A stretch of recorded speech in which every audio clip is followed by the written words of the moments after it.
no solo porque son importantes para los ecosistemas, sino porque también unas cuantas de ellas nos alimentamos. Son los peces en los mares, son los bosques, es el suelo fértil y tal. Y esto puede llevar a una reflexión que puede ser interesante. Hablamos de recursos renovables y recursos no renovables. El petróleo es un recurso renovable, ¿no? Siempre existió, digamos, Dios una vez creó, llegó y en los 6 días, bueno, la Biblia no lo habla, pero a lo mejor el 6º o el 5º día, que se haga el petróleo. Uf. Y desde entonces está ahí el petróleo como recurso. No, el petróleo es un recurso que se produjo en los sitios geológicos.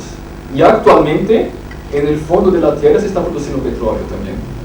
Lo que pasa es que a un ritmo tan lento que desde el punto de vista de nosotros es no renovable. Es decir, el plano de empresas de la Shell o de la British Petroleum no puede tener en cuenta el petróleo que se producirá de aquí a unos cuantos millones de años, ¿no? Y en sus balances contables no pueden poner, bueno, consideramos la producción futura. O sea que el concepto de renovable y no renovable en el fondo es una relación entre la velocidad en que se consume el recurso y la velocidad en que el recurso se produce. El sol tampoco es no renovable. Un día el sol se acaba, el sol tiene un ciclo y un día el helio y el hidrógeno que tiene el sol ahí, del cual se alimenta, se acabará también. Pero desde el punto de vista de nosotros hay tiempo, ¿no? Entonces el ritmo en que consumimos esa energía del sol, comparado con el ritmo en que se reproduce o que existe, pues lo hace no renovable. Pero si llevamos este argumento para una serie de recursos considerados renovables, llegamos a la conclusión que hay recursos que se están convirtiendo en no renovables. Por ejemplo, los bosques. El bosque es un recurso renovable. Teóricamente sí. Desde el punto de vista del ritmo en que se están consumiendo algunos bosques, ya no hay recuperación posible. Hay un concepto en economía ecológica que es el concepto del capital crítico. El capital crítico te dice que hay ciertos capitales o ciertas cosas, recursos, que tienen una función crítica en el ecosistema. Y si baja cierto límite, ya el ecosistema no se recupera. Por ejemplo, el atún mediterráneo. ¿Sí? Los biólogos estudian cuál es la especie mínima, la cantidad mínima, es decir, el número de ejemplares mínimos que tiene que tener una especie para que se pueda recuperar. Entonces, el atún mediterráneo ya se habla que ya es irrecuperable. Aunque dejáramos de pescar ahora, no hay suficientes para que se recupere la población, ¿no? Esto es lo que se puede llamar del peak fish. Hay el peak oil o el peak tuna, ¿no? También podemos hablar del peak soil. Por ejemplo, los suelos, la fertilidad de los suelos necesarios para la agricultura. Pues hay momento en que un suelo, que es lo que pasa con el Sahara alguna vez fue un Amazonas también. Y por eso, ¿por qué se encuentra tanto petróleo en Arabia Saudí? ¿No? Porque alguna vez hubo vegetación por allá, hubo cosas. Entonces, una vez que llegas a un punto, el Amazonas, por ejemplo, la fertilidad del suelo está concentrada en una capa muy fina. Si sacas esta capa con lluvias que son muy torrenciales ahí, pues ya no hay más recursos para recuperar y cerrar el ciclo de nutrientes necesario para mantener un bosque como el Amazonas. Entonces, cuando llegas a este peak soil, el proceso de desertificación es irreversible. Y hay muchas zonas que ya están en un punto de desertificación irreversible. De la misma forma, como podemos hablar de peak climate, ¿no? Del punto de vista de la salida, los científicos dicen que si dejáramos de emitir CO2 hoy día, aún así el clima cambiaría. Ya no es evitar que cambie, es evitar que cambie más, ¿no? Aquí algunos ejemplos de una gráfica del consumo energético, desde la revolución industrial hasta hoy. ¿Sí?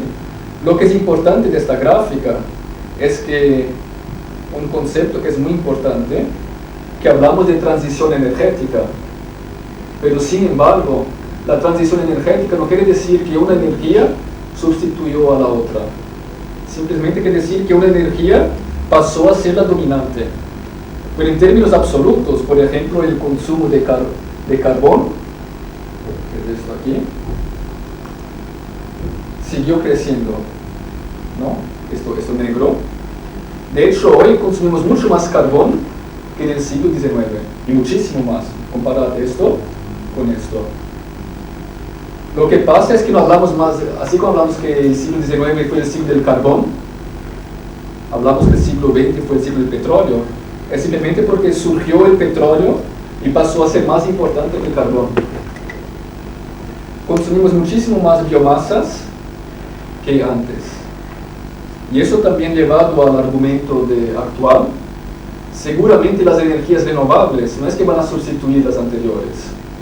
Como mucho, van a ganar importancia.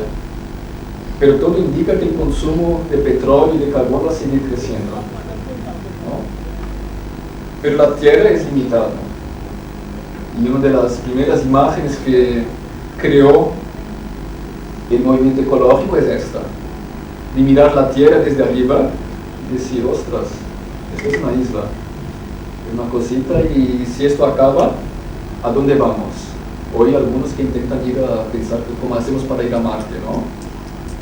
O cómo podemos crear biosfera 1, biosfera 2, crear biosferas artificiales, a ver si ya que hemos sacado, ya que hemos destrozado, destruido la 1, la principal, la 0, pues a ver si podemos hacer una artificial en Marte, por ejemplo, ¿no? Aquí algunas estadísticas. Esto es el avance de la pérdida de biodiversidad de los años, un poco miope, del principio de la era moderna, del 1600 hasta hoy, ¿no? Esto es una gráfica de la población. Hasta el principio de la revolución industrial era una cosita así, de repente, ¡chuf!, se fue para acá.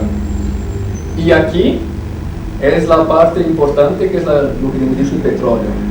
Aquí es la fijación natural de nitrógeno por los suelos. El nitrógeno, hay dos formas de alimentar un suelo con nitrógeno. Es un fertilizante fundamental para la agricultura. Una es natural. Hay plantas que cogen el nitrógeno del aire y lo fijan con sus raíces, sobre todo las leguminosas. Entonces, si uno planta pues judías y este tipo de cosas, son plantas que fijan el nitrógeno en el suelo. En la agricultura biológica lo que se intenta hacer es intercalar este tipo de cultivos con cultivos que necesitan de nitrógeno. Ahora en la agricultura industrial, ¿qué hacemos? Simplemente le ponemos petróleo. Entonces esta curva aquí muestra cuánto de fertilizante de fijación artificial de nitrógeno se consigue. Y hoy día alimentamos el suelo más con petróleo que de forma natural. ¿Sí? Ahora, ¿por qué eso es importante? Que hoy día la relación entre energía que entra y energía que sale, antiguamente era quizás de 4 para 1, hoy día es de 40 para 1. Es decir, para cada unidad de energía que producimos, consumimos 40. ¿No? Y en sociedades como Americana, la relación es de 90 para 1. Es decir, nosotros para vivir necesitamos 90 unidades de energías que son externas a nuestro cuerpo para cada unidad interna.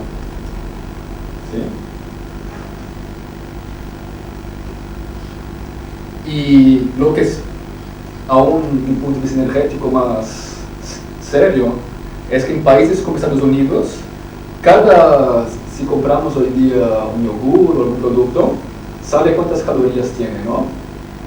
Si comes esto, millas, ¿no? Haces tu dieta, vas a ver ello.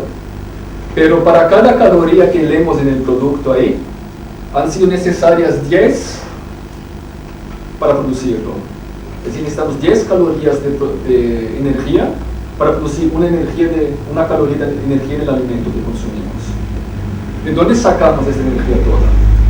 Es del petróleo, ¿no? Y lo que pasa es que la llamada revolución verde, basada en el petróleo, fertilizantes, etc., permitió también un aumento de la urbanización, es decir, permitió que, por ejemplo, hoy día en Estados Unidos, solo el 1% de la población se dedica a la agricultura, o menos del 1%, y el resto de la población a qué se dedica? A comprar casas con hipotecas, ¿no? O a vivir en Nueva York, o Los Ángeles, o en ciudades, o a hacer servicios, y se dedica al sector secundario y terciario. Pero para alimentar a esta gente que está en la agricultura, necesitas llevar los alimentos de un sitio al otro. Y actualmente, más o menos, el grueso del consumo energético hoy día es lo que se llama actividades post cosecha, transporte, embalaje, distribución, etc. y tal, casi como una relación de 1 a 3,5 o hasta 5. Es decir, para cada unidad de energía que necesitamos para producir alimento en la agricultura, necesitamos 5 para que la gente lo consuma. Cuando post cosecha, hablamos también post captura. Por ejemplo, los pescados congelados que consumimos, ¿no? Los pescanovas, son barcos que salen por ahí, que son fábricas sobre el mar, que ya tienen ahí grandes sistemas incluso para cortar el pescado ya en el barco mismo, embalar y congelarlo a bajas temperaturas hasta que el barco vuelva al puerto después de a veces meses. Ahora, esto significa un consumo energético impresionante, ¿no? Lo que pasa es que como tenemos petróleo, pues no se nota, ¿no?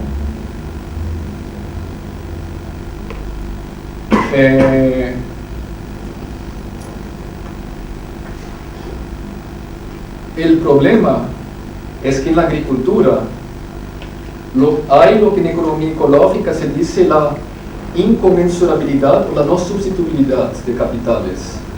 Del punto de vista del esquema que hemos visto económico, ¿os acordáis del flujo os dije que no hay diferencia entre una máquina y una persona. Simplemente la diferencia es que son factores de producción y unos cuestan tanto y los otros cuestan tanto. Pero en términos de los economistas, bueno, ¿qué es más eficiente? ¿Tanto tal o tal? ¿Qué factor de producción cojo tal? Pero desde el punto de vista de la economía ecológica, estos factores tienen diferencias que son fundamentales y no son sustituibles uno por el otro. ¿Qué quiere decir esto? Hay cosas que hace la naturaleza que el capital humano no puede hacer. Hay cosas que hace un suelo fértil que las máquinas no pueden hacer. Hay lo que se llama el capital crítico, ¿no?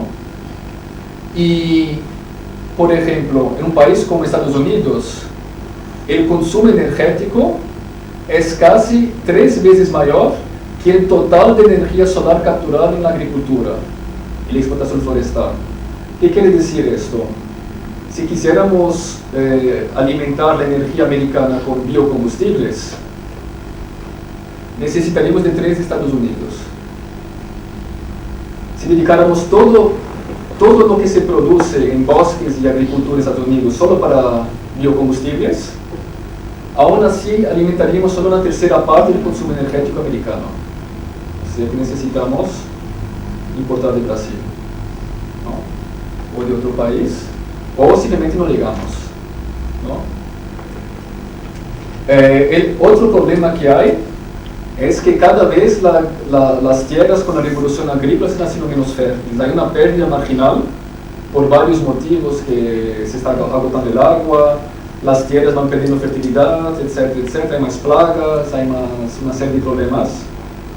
Sin embargo, hay aquí 3 dinámicas que son muy importantes.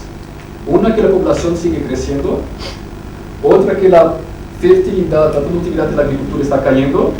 Y la tercera, más importante, es que el petróleo que alimenta esa agricultura se está acabando. Y a la pregunta es, ¿cómo alimentaremos la población actual sin petróleo? Aún no hay respuesta a día de hoy. Si no se sabe. El día que acabe el petróleo, ¿cómo se va sin coche? Pues a lo mejor hay una respuesta. Pero cómo se alimentará la población, no sabemos, ¿no?